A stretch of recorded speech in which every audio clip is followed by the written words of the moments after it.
वालेकुम चौधरी साहब। वालेकुम सलाम। पठाना तू किदे? तुमने मेरा पैसा देना 1 साल हो गया है। तुमने मुझसे सूट उधार लिया था, उसका पैसा दो मुझे। पठाना उरा है ना, पुराने बैठे ने तो पैसे तो देने तुसी इथे बवो, ठीक है? चलो इधर मैं बैठ जाता हूँ, मेरे लिए खाना और पानी लेकर आओ। मैं लेके आया जी, तुसी बस बवो। चलो ठीक। साहब तुसी आ स्टिंग दी बोतल पीवो, ठीक है?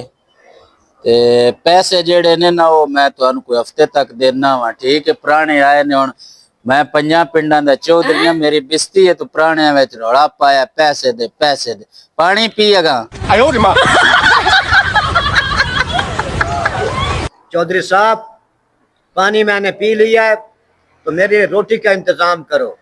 और ये जो तुमने सूट पहना हुआ है ना, ये भी मेरा है। उठाना रोटी भी खानी आ? नो नो नो नो तो बेहतर है मैं पैसे दियां ते मैं फारग करा। कहां साहब तुसी अपने पैसे दसो किन्ने है?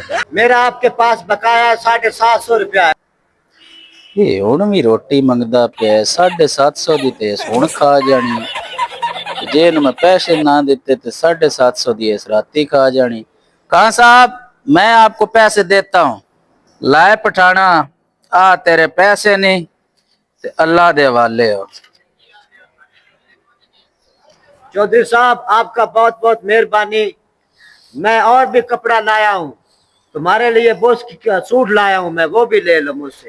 ओ खां आप टोकरी अपनी चौकते तू निकल, बॉस की दा सूट तू लेके आया। अफा तू ता उठ ता